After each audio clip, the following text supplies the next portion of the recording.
Hi guys, आज हम start करेंगे माइक्रो सर्विस आर्किटेक्चर, जो कि हमारा हिंदी का सेशन है।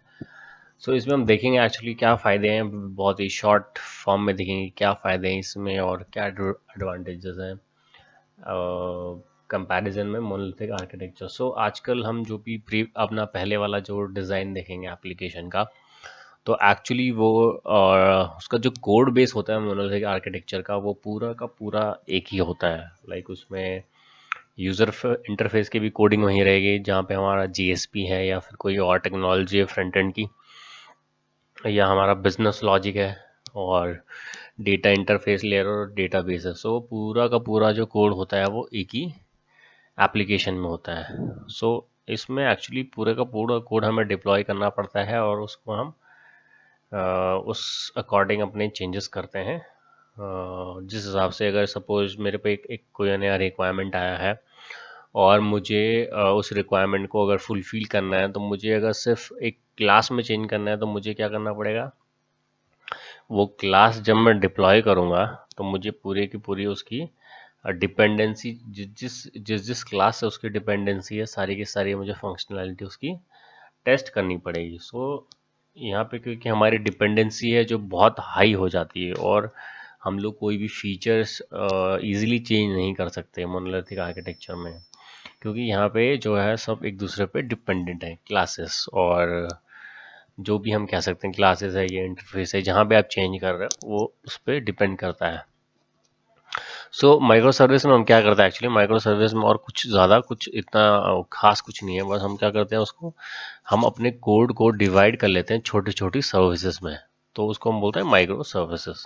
तो सपोज अगर ये पर्टिकुलर एग्जांपल मेरा किसी ई कार्ड एप्लीकेशन का है और मेरे पास सपोज 3 सर्विसेज में मैं इसको डिज़ाइन करना चाहता हूँ। जैसे पहला प्रोडक्ट कैटलॉग है, जहाँ पे मेरा प्रोडक्ट सर्च होगा और प्रोडक्ट की डिटेल दिखेगी। दूसरा मेरा है पेमेंट डिटेल्स, जहाँ पे मैं पेमेंट करूँगा अपना प्रोडक्ट के लिए। और तीसरा है मेरा डिलीवरी मॉड्यूल, जहाँ पे जो भी प्रोवाइडर है अमेजोन या फ्लिपकार्ट, वो मेरा डिलीवर करेगा मेरे एड्रेस पे। तो अगर हम मोनोलिथिक आर्किटेक्चर की बात करें तो वहाँ पे क्या होगा, पूरा का पूरा कोड बेस एक ही होगा। सो अगर कल को सपोज एक नया सर्चिंग एल्गोरिथम आता है जो कि फास्टर है एज कम्पेयर टू मेरे अभी एग्जिस्टिंग एल्गोरिथम के, तो वो चेंज अगर मैं करूँगा तो मुझे सारी की सारी उसकी डिपेंडेंसी चेक करनी पड़ेगी कि वो जो एल्गोरिथम की जो क्लासेस है वो और कहाँ कहाँ डिपेंडेंट है। तो मुझे हर जगह एक्चुअली मुझे टेस्ट भी करना पड़ेगा और डिप्लॉय के टाइम पे मुझे वो टेक केयर भी करना पड़ेगा कि भाई मैं जो डिप्लॉयमेंट कर रहा हूँ वो मिसमैच ना हो जाए, उसकी वजह से कोई इशू ना आ जाए। तो ये सब इसमें प्रॉब्लम्स है एक्चुअली मोनोलिथिक आर्किटेक्चर में, हम बोल सकते हैं। और दूसरा इसमें जो अगर आप माइक्रो सर्विसेज की बात करते हैं तो इसमें जैसे ही अगर सपोज मैंने एक सर्विस बना रखी है, सपोज मेरी ये जो सर्विस है माइक्रो सर्विसेज पहली वाली, अगर ये मेरी सपोज प्रोडक्ट कैटलॉग की सर्विस है, तो ये इंडिपेंडेंट है इस सर्विस से, क्योंकि यहाँ पे जो कम्युनिकेशन हो रहा है ये HTTP के थ्रू, रेस्ट API के थ्रू हो रहा है। तो अगर मैं इसकी क्लासेस में कुछ चेंज करता हूँ तो इसको, इस सर्विस को उससे कुछ इम्पैक्ट नहीं होता है।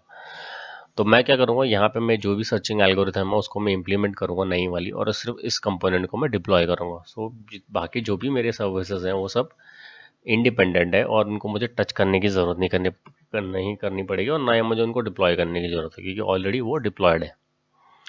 तो एक तो इससे ये फ़ायदा है कि फ्यूचर में जब भी हमें कुछ कोड चेंज करना है कहीं पे तो हम इजीली कर सकते हैं।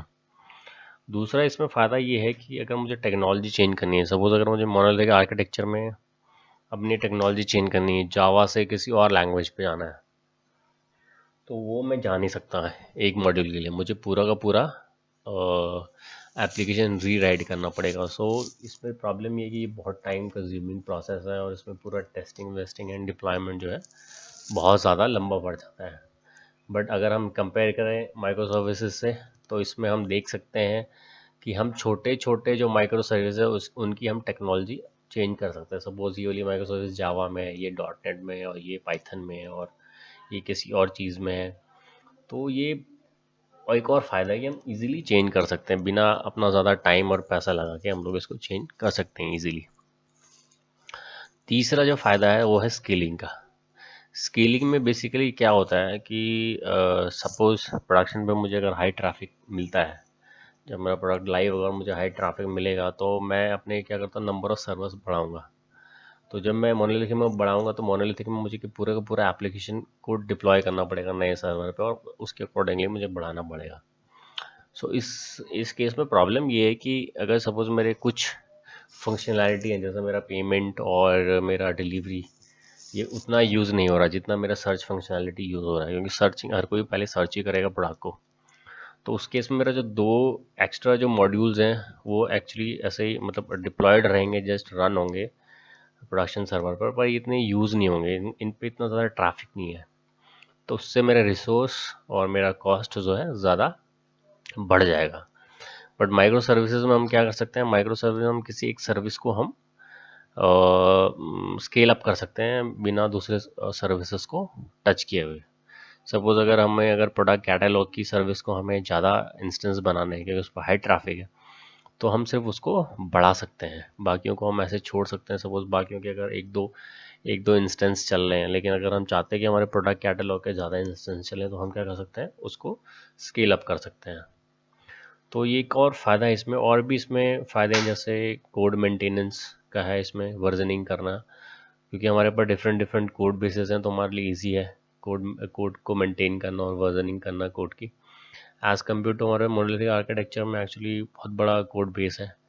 तो इस पे जितने भी डेवलपर एक साथ काम करेंगे तो उनको काफ़ी सिंक में रहने के लिए काफ़ी मेहनत एफर्ट लगाना पड़ेगा। तो ये बेसिकली मोनोलिथिक आर्किटेक्चर और माइक्रो सर्विसेज के बेसिक बेसिक पॉइंट्स है, ब्रीफ शॉर्ट पॉइंट्स। बाकी जो है हम देखेंगे अगले सेशन में।